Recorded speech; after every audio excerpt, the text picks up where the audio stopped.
కృష్ణదేవరాయలు గారి రిప్రజెంటేషను ఇది ఇచ్చి అన్ని ఆఫీసుల్లో ఇదే కట్టు కథని ఇచ్చి వరసబెట్టి ఇదే ఆవు కథని అదిగో 2 కోట్లు ఇదిగో 2 కోట్లు, అదిగో రజనీ 2 కోట్లు ఇదిగో రజనీ 2 కోట్లు, ఇదే కథని వరుసబెట్టి ప్రచారంలోకి తీసుకొచ్చి దీన్ని పెట్టి ఏం చేస్తారు, ఇక్కడ నుంచి మొదలు పెడితే ఇక్కడ పోలీస్ స్టేషన్ల దగ్గర నుంచి మొదలు పెడితే పీక్స్ కి తీసుకెళ్లారు. మొదలు పెడితే డీజీపీ గారికి కంప్లైంట్ ఇస్తారు, హోమ్ మినిస్టర్ కి ఇస్తారు, విజిలెన్స్ అంటారు, సిఐడి అంటారు, ఏసీబీ అంటారు, ఈ అన్నిటికీ కంప్లైంట్లు ఇస్తారు. ఇచ్చినప్పుడల్లా వార్త రాయిస్తారు.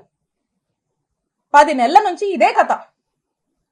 ఆఖరికి దీన్ని ఏ లెవెల్ కి దీంట్లో మళ్ళీ ఎలివేషన్ కూడా, ఈ కథనే ఓ కట్టు కదా, ఈ కథలో మళ్ళీ ఎలివేషన్స్ కూడా 17A కోసం గవర్నర్ కి ఏదో పర్మిషన్ పెట్టానని వాళ్ళే మళ్ళీ పేపర్లో రాయిస్తారు. ఒకసారి ఆలోచించండి. ఇలా తప్పుడు కేసులకి ఎలా ఆద్యం పోస్తూ అధికారాన్ని అడ్డం పెట్టుకొని ఏ విధంగా కూడా ఇబ్బంది పెట్టేటువంటి ప్రయత్నం చేస్తున్నారో మనకు స్పష్టంగా అర్థమవుతా ఉంది. ఇకపోతే విజిలెన్స్ ఎంక్వైరీ అంట, వీళ్ళే విజిలెన్స్ ఎంక్వైరీ అని చెప్పి విజిలెన్స్ ఎంక్వైరీ వేపిస్తారు. ఇక విజిలెన్స్ ఎంక్వైరీ ఏంటండి, విజిలెన్స్ ఎంక్వైరీ మీరు చూస్తే వైజాగ్ లో ఒక ఎమ్మెల్సీ గారు ఉన్నారు, దువ్వవరపు రామారావు గారు. వారు తెలుగుదేశం పార్టీ ఎమ్మెల్సీ, ఒక రకంగా చెప్పాలంటే పచ్చకండువా వేసుకున్నటువంటి ఎమ్మెల్సీ గారు. వారి కొడుకు నాగశ్రవణ్ గారు ఇక్కడ ఉన్నటువంటి గుంటూరు జిల్లా ఎస్పీ గారు. అంటే ఆ ఎస్పీ గారు వాళ్ళ ఫాదర్ టీడీపీ ఎమ్మెల్సీ, టీడీపీ కుటుంబానికి చెందినటువంటి వ్యక్తి ఎస్పీగా ఇక్కడ పనిచేస్తా ఉన్నారు. అంటే ఆ ఎస్పీ గారు రిపోర్ట్ ఇస్తే ఏం రిపోర్ట్ ఇస్తారండి, కృష్ణదేవరాయలు గారి డైరెక్షన్ లో జెన్యూన్ విజిలెన్స్ రిపోర్టా అండి ఇది? టీడీపీ రిపోర్ట్ ఇస్తారండి వాళ్ళు.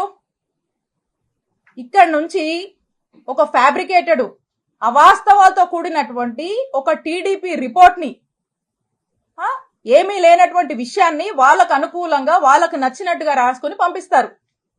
పంపించి దీన్ని ఫాలోఅప్ చేసి ఈ రోజు ఈ కేసు కట్టేదాకా తీసుకొచ్చారు. ఇది పీక్స్ అన్నమాట. అందుకే ఈ కేసు నేను రెడ్ బుక్ రాజ్యాంగానికి, రెడ్ బుక్ పాలనకు ఒక పరాకాష్ట అని చెప్పి చెప్తా ఉన్నాను. ఈ విధంగా చేస్తా ఉన్నారు. ఇక ఇదే కాకుండా ఒకవైపున ఈయన చెప్పాను కదా, ఇంకో వైపున ఇక్కడ ఉన్నాడు అవినీతి ఘనపాటి ఎమ్మెల్యే పత్తిపాటి గారు. ఇక ఆయన ఎక్కడా లేదు, విద్యుత్ పవర్ చేస్తే రాష్ట్రంలో ఎక్కడా లేదు, ఒక్క చిలుకూరుపేటకే సమస్య వచ్చిందంట. ఇక్కడ మాత్రము మా మీద ధర్నా కేసు కడతారు, నా మీద, మా ఫాలోవర్స్ మీద, మా వైఎస్ఆర్ కాంగ్రెస్ పార్టీ నాయకుల మీద. ఇక అదేదోనంట ఎప్పుడో జరిగిందంట కట్టుకదల్లి, అతను కూడా ఏదో పెట్టాలి కాబట్టి ఈ రెడ్ బుక్ రాజ్యాంగం నడుస్తుంది కాబట్టి ఈయన కూడా ఏం తగ్గకూడదని చెప్పి ఎవరినో పంపించి ఓ కట్టుకదల్లేసి నా మీద ఎస్సీ ఎస్టీ కేసు పెడతాడు. జర్మనీలో ఉండే మా మరిది మీద ఇక్కడ లేకపోయినా ఇష్టం వచ్చినట్టుగా కేసులు కట్టేస్తారు. ఎందుకు డబ్బు తీసుకున్నా, ఇప్పుడు ఎందుకు అసలు వెనక్కిస్తా అంటున్నాం అనే దాని గురించి మాట్లాడకుండా ఉండాలి, ఈ టాపిక్ అంతా డైవర్ట్ చేయాలనే ఉద్దేశంతో ఇవన్నీ కూడా పాత పాత పాత టాపిక్స్ ఏదో తీసి వేరే టాపిక్స్ డైవర్షన్ చేసి మాట్లాడటానికి ప్రయత్నిస్తూ ఉన్నారు. ప్రజలకు తెలుసు, వాళ్ళు చూస్తూ ఉన్నారు ఎటువంటి వారు అని చెప్పి, కాబట్టి వాళ్ళని నిర్ణయిస్తారు. కానీ ఒకటైతే చెప్తా ఉన్నా, నన్ను ఇప్పటిదాకా నేను ఎవరి గురించి మాట్లాడదు, ఎలక్షన్ సమయంలో కూడా ఎలక్షన్లో ఏదో నేను చేస్తాను, అది చేశాను, ఇది చేశాను, ఇది చేశాను అని చెప్పవాలి.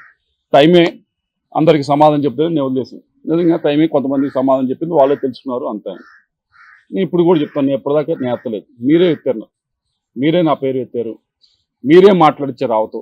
తప్పకుండా నేను కూడా మాట్లాడతాను, నేను కూడా పేరు ఎత్తి మాట్లాడతాను. నిన్న మీడియా పరంగా మా గురించి చిలుకూరుపేట మాజీ ఎమ్మెల్యే గారు మాట్లాడటం జరిగింది. నేనైతే ఆ ప్రెస్ మీట్ని చూడలేకపోయాను, నేను ట్రావెల్ చేస్తూ ఉన్నాను. అయితే మా మీడియా సెల్ వాళ్ళు బ్రీఫ్ చేయడం జరిగింది. 3 ముక్కల్లో చెప్పండి అని అడిగాను, వాళ్ళు నిజంగానే 3 ముక్కల్లో చెప్పారు. మొదటిది ఏదో టెలిఫోన్ డేటా గురించి అని చెప్పి మాట్లాడారు అని చెప్పడం జరిగింది. కాల్ డేటా, టెలిఫోన్ డేటా కాదు, కాల్ డేటా గురించి మాట్లాడారని చెప్పడం జరిగింది. అమ్మ మా ఇంట్లో కూడా నాతో పాటు తోడబుట్టిన వాళ్ళు ఉన్నారు, మహిళలు ఉన్నారు. మా ఇంట్లో మహిళలకి ఒక న్యాయం, బయట మహిళలకు ఒక న్యాయం అని భావించే వ్యక్తిని నేనైతే కాదు. అది తమరు గుర్తు పెట్టుకోవాలని చెప్పి తెలియజేస్తా ఉన్నాను.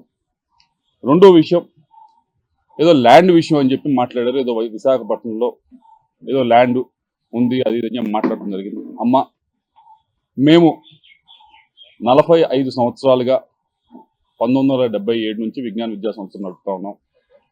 ఈ 45 సంవత్సరాలు పైగా ఉన్న ప్రయాణంలో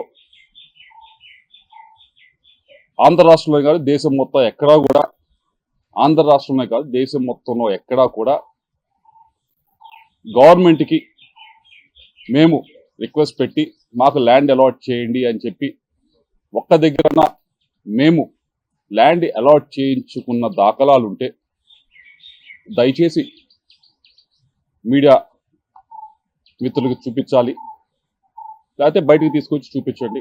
తప్పకుండా 45 సంవత్సరాలు ఎప్పుడూ కూడా మేము ఎక్కడ ఏ గవర్నమెంట్ దగ్గర నుంచి కూడా ల్యాండ్ మేము విద్యా సంస్థలు పెడతాము మాకు ల్యాండ్ ఇవ్వండి అని చెప్పి మేము ఎప్పుడు కూడా అడిగింది లేదు, తీసుకుంటూ లేదు.